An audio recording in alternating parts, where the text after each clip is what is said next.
नमस्कार, आप देख रहे हैं आर्या न्यूज। मैं हूं आपके साथ पल्लवी सिंह। आप देख रहे हैं उत्तराखंड खास, और ऐसे में आपको बता दें कि खास और आम लोगों के स्वागत से खुश इतिहास रचने वाली एक महिला हॉकी खिलाड़ी वंदना कटारिया अब अपने करीब के दिनों को याद करना नहीं भूली। उन्होंने कहा है कि अधिकांश खिलाड़ी गरीब घरों से आते हैं। खेलों की तैयारियां करने से मैं गरीबी सबसे बड़ा बाधा बनकर सामने आती है। उन्होंने कहा 2004 में जब वो उनकी बहन रीना कटारिया स्पोर्ट्स स्टेडियम में अभ्यास करती थी तो दोनों के पास अलग अलग जूतों की जोड़ी नहीं थी, इसलिए एक जोड़ी से बारी बारी से दोनों अभ्यास किया करती थी। उन्होंने आगे ये भी कहा कि गरीब घरों की प्रतिभाओं को आर्थिक रूप से प्रोत्साहित करके सामने लाने की जरूरत होती है। वंदना टोक्यो ओलंपिक की तैयारी के लिए करीब 1.5 साल पहले घर से निकल गई थी। वंदना ने भी बताया कि वो भारत को गोल्ड मेडल लाने के लिए अपना घर परिवार भी भूल बैठी थी। अपने पिता से भी टोक्यो ओलंपिक से मेडल लाने का वादा किया था। उन्होंने आगे बताया कि इसीलिए वो अब अंतिम समय में पिता के दर्शन करने के लिए गांव नहीं आ पाई। वंदना ने आगे बताया कि टोक्यो ओलंपिक की शुरुआत के 3 मैचों में हार मिलने के बाद उनकी टीम पूरी तरह से टूट गई थी, लेकिन इसके बाद शुरू हुए पॉजिटिव मोटिवेशन से उनकी टीम और उसमें बहुत ऊर्जा पैदा हो गई।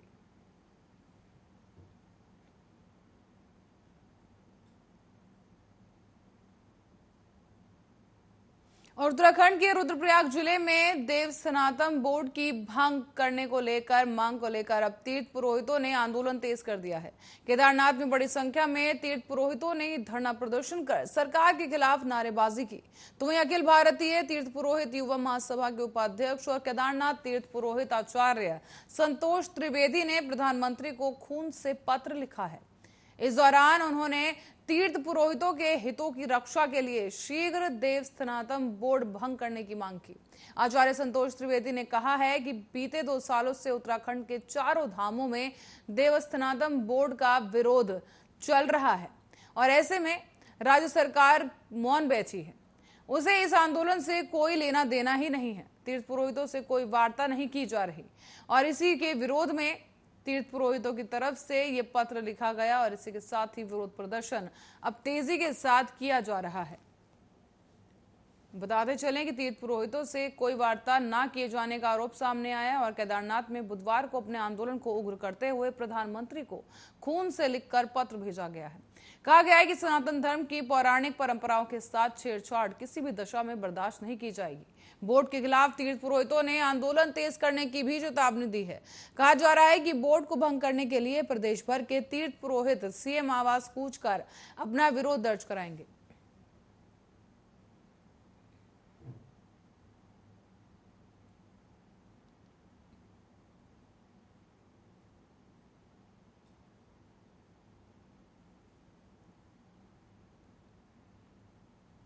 वहीं अब आपको बताते चले हैं कि आगे उत्तराखंड में जिस तरह की तस्वीरें सामने आई हैं, वहां पर एक ताजा रिपोर्ट सामने आई हाईकोर्ट से, जहां हाईकोर्ट ने कोरोना की जांच रिपोर्ट के नाम पर हो रही फर्जीवाड़ा और ऑक्सीजन कॉन्सेंट्रेटर को आवश्यक वस्तु अधिनियम के दायरे में लाने को लेकर दायर जनहित याचिका पर बुधवार को सुनवाई की है। कोर्ट ने राज्य सरकार को 25 अगस्त तक इस मामले में रिपोर्ट पेश करने के निर्देश दिए। सुनवाई के दौरान राज्य सरकार की ओर से कोर्ट को बताया गया है कि कोरोना जांच रिपोर्ट के नाम पर हो रहे फर्जीवाड़ा को रोकने के लिए सरकार ने प्रयास शुरू कर दिए हैं। प्रदेश के स्वास्थ्य सचिव की ओर से बार कोड आवश्यक करने को लेकर आईसीएमआर को पत्र भेजा गया है, लेकिन आईसीएमआर की ओर से अभी तक इस संबंध में कोई जवाब नहीं आया है। कोर्ट ने प्रदेश सरकार से इस संबंध में 25 अगस्त तक कोर्ट को जवाब देने को कहा।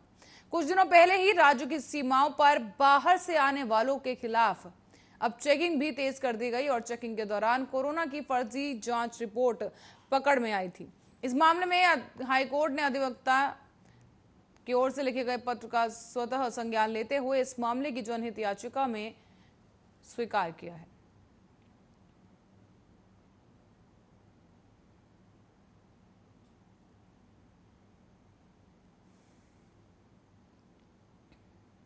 और कृषि कानूनों की वापसी की मांग पर अड़े भारतीय किसान यूनियन के राष्ट्रीय प्रवक्ता राकेश टिकैत ने एक बार फिर से मोदी सरकार पर हमला बोला है। इस दौरान राकेश टिकैत ने कहा कि भारत में किसी राजनीतिक दल की सरकार नहीं चल रही, बल्कि कंपनी की सरकार चल रही है। उन्होंने आगे ये कहा कि भाजपा ने चुनावी नारा दिया था कि अब की बार मोदी सरकार, लेकिन मोदी सरकार को कंपनी चला रही है, इसीलिए सरकार कंपनी की सरकार कही जा रही है। भारतीय किसान यूनियन के राष्ट्रीय प्रवक्ता राकेश टिकैत ने बुधवार को उत्तराखंड के विकासनगर हार्बर्टपुर हाईवे पर तहसील के समीप किसान यूनियन के कार्यालय का एक उद्घाटन किया। उन्होंने इस संबोधन के दौरान कहा कि 15 अगस्त को दिल्ली में फहराए जाने वाला तिरंगा कार्यक्रम अब बदल दिया गया है। अब 15 अगस्त को तिरंगा उत्तराखंड की धरती पर बाजपुर चौराहे पर फहराया जाएगा, जिसके लिए 14 अगस्त को तिरंगा यात्रा विकासनगर से दौलत कुंवर के नेतृत्व में निकाली जाएगी और बाजपुर चौराहे पर तिरंगा फहराया जाएगा।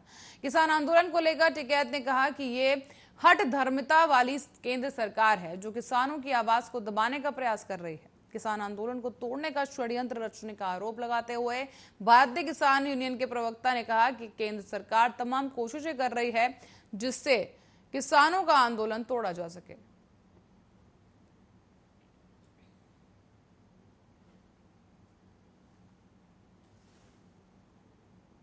वहीं देहरादून से टिहरी झील के लिए 35 किलोमीटर लंबी डबल लेन टनल बनाई जाएगी।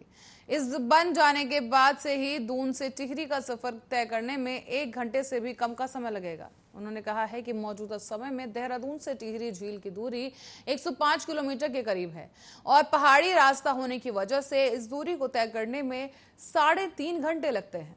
साथ ही ये भी कहा गया है कि टिहरी झील तक पर्यटकों की पहुंच को बढ़ाने के लिए अब डबल लेन टनल का प्रस्ताव दिया गया है, जिससे देहरादून से टिहरी झील की दूरी काफी कम हो जाएगी। मुख्यमंत्री पुष्कर सिंह धामी ने बुधवार को नई दिल्ली में केंद्रीय सड़क परियोजना की बैठक के दौरान ये बात कही है। केंद्रीय सड़क परिवहन मंत्री नितिन गडकरी से उन्होंने मुलाकात भी की और इस दौरान नितिन गडकरी से इस परियोजना को जल्द मंजूरी देने का आश्वासन दिया गया। केंद्र सरकार राज्य में राष्ट्रीय राजमार्ग और सड़क परियोजनाओं के निर्माण के लिए 1300 करोड़ की सहायता देगी। इसके अलावा रोपवे और केबल कार प्रोजेक्ट के लिए भी मंजूरी दी जाएगी। केंद्रीय मंत्री नितिन गडकरी ने पुष्कर सिंह धामी को यह आश्वासन दिया। साथ ही बुधवार को नई दिल्ली में दोनों के बीच हुई मुलाकात के दौरान राज्य की विभिन्न परियोजनाओं पर चर्चा भी की गई और गडकरी ने कहा कि उत्तराखंड में नए राष्ट्रीय राजमार्गों के लिए 1000 करोड़ रुपए दिए जाएंगे। केंद्रीय सड़क अवस्थापना के रूप में 300 करोड़ के अतिरिक्त राशि दी जाएगी। साथ ही सड़क परिवहन राज्य मंत्री के सहयोग से पिछले 4 सालों में राज्य में कनेक्टिविटी के क्षेत्र में ऐतिहासिक काम भी हुए हैं।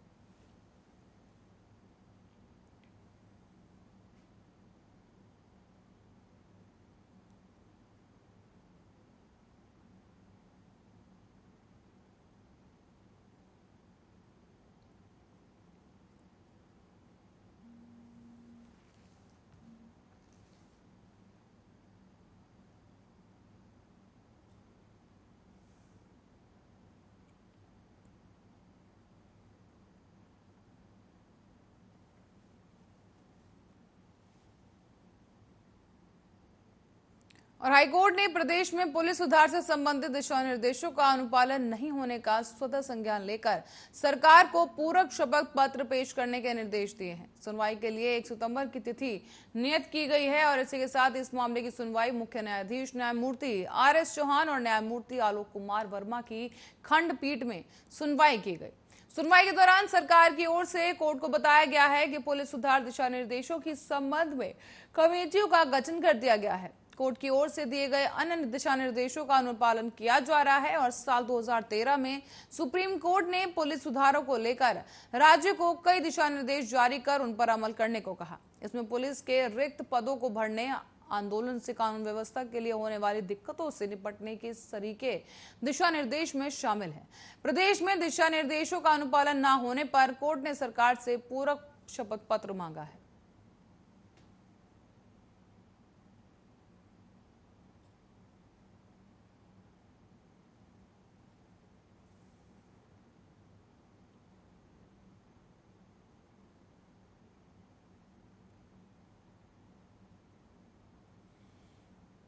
और हाईकोर्ट ने मसूरी पालिका अध्यक्ष अनुज गुप्ता के खिलाफ शिकायती पत्र की जांच पर रोक लगा दी है।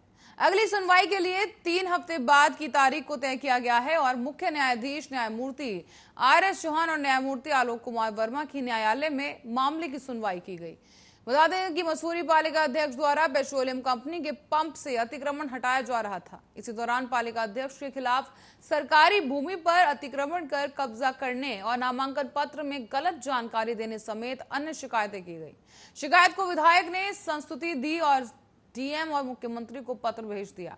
सीएम ने मामले की जांच के आदेश दिए और इसी के साथ ही आदेश के खिलाफ पालिका अध्यक्ष ने हाईकोर्ट में याचिका दायर कर दी है। सुनवाई करते हुए एकल पीठ ने कहा कि याचिका प्रेमेच्योर और मामलों में जांच चल रही है। ऐसे में एकल पीठ के आदेश के खिलाफ चेयरमैन ने विशेष अपील दायर की है।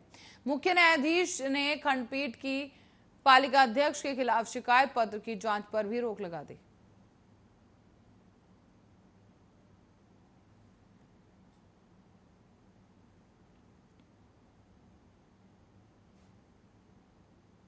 उत्तराखंड में यात्री वाहनों का 3 महीने का टैक्स माफ हो सकता है।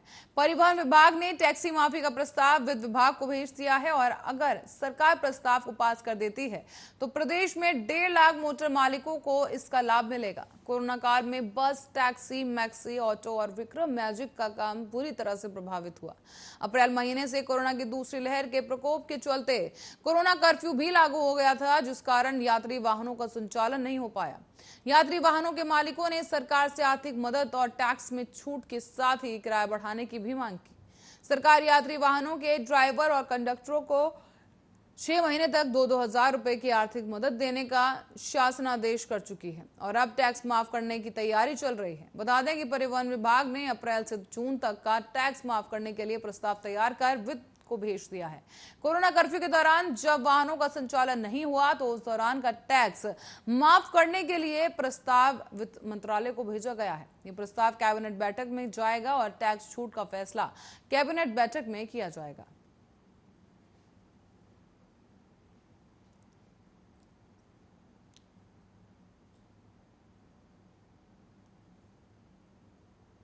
और इस बीच टोक्यो ओलंपिक में गोली की हैट्रिक लगाने वाली पहली भारतीय महिला, और आपको बता दें कि इसका अब सम्मान हुआ है। बताते चलें, पहली भारतीय महिला हॉकी खिलाड़ी वंदना कटारिया का दून में ग्राफिक एरा ड्रीम यूनिवर्सिटी में गुलाबों की पंखुड़ियों के साथ बारिश के साथ अभूतपूर्व स्वागत किया गया। ग्राफिक एरा एजुकेशनल ग्रुप के अध्यक्ष डॉक्टर कमल धनशाला और वरिष्ठ पदाधिकारी राखी धनशाला ने ओलंपियन वंदना का पुष्प गच्छ स्मृति चिन्ह देकर और शॉल उड़ाकर स्वागत किया। उन्होंने वंदना को उसके शानदार प्रदर्शन के लिए 11 लाख रुपए का चेक भी प्रदान किया और ग्राफिक एरा में वंदना अपना ब्रांड एम्बेसडर बनाने की भी घोषणा की।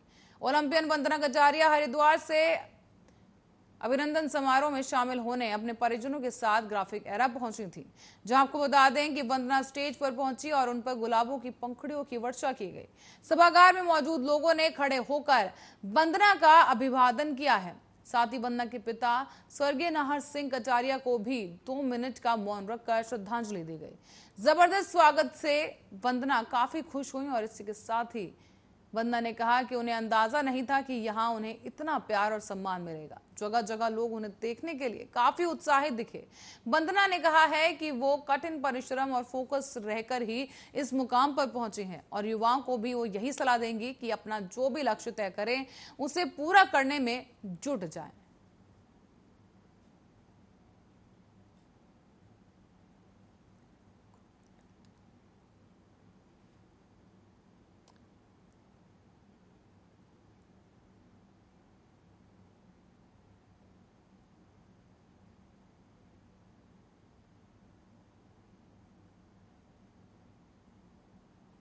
और अब एक ऐसी खबर जो शायद आपको हैरान कर दे। स्विट्जरलैंड में रेप पर दिए गए एक जज के फैसले के खिलाफ लोग सड़कों पर उतर आए हैं।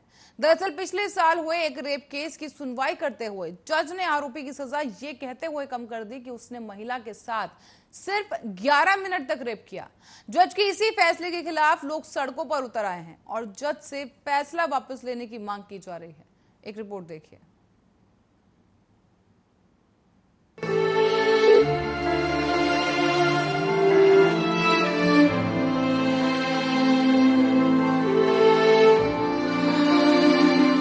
वो चीखी होगी, चिल्लाई होगी, अपनी आबरू बचाने के लिए उसने मदद की गुहार भी लगाई होगी, लेकिन उसकी सारी कोशिशें बेकार हो गई।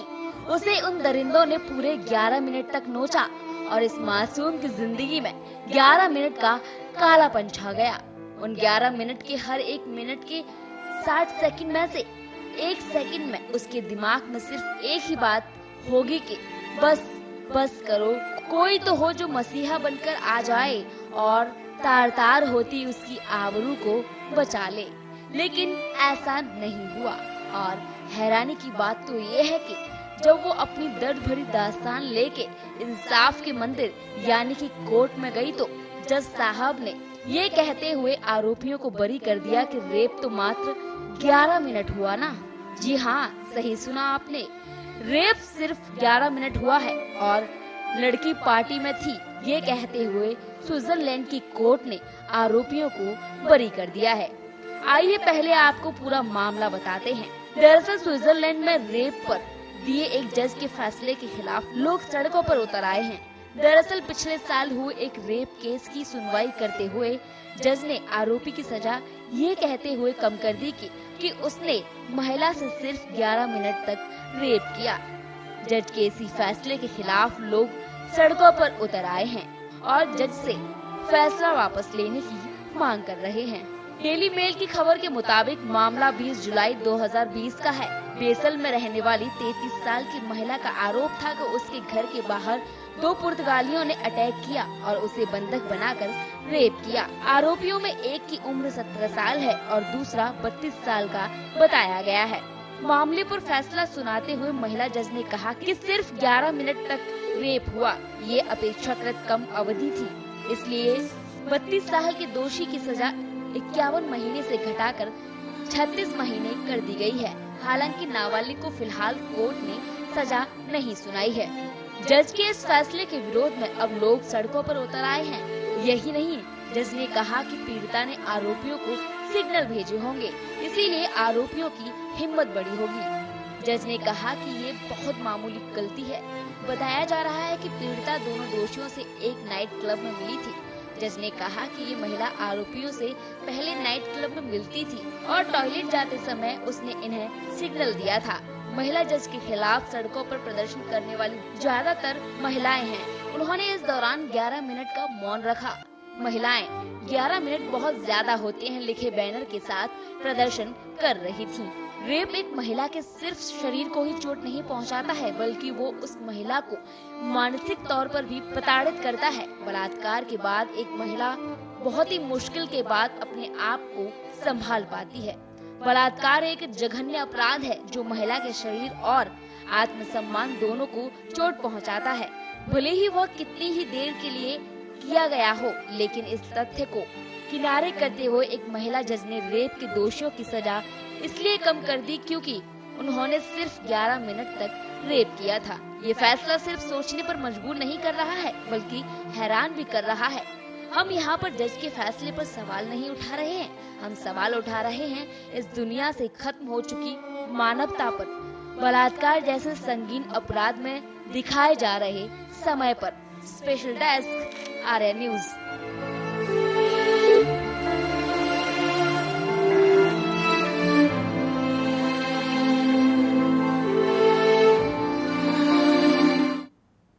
और इसी के साथ ही फिलहाल के लिए बुलेटिन में इतना ही। देश और दुनिया की तमाम खबरों के लिए देखते रहिए आर्यन न्यूज।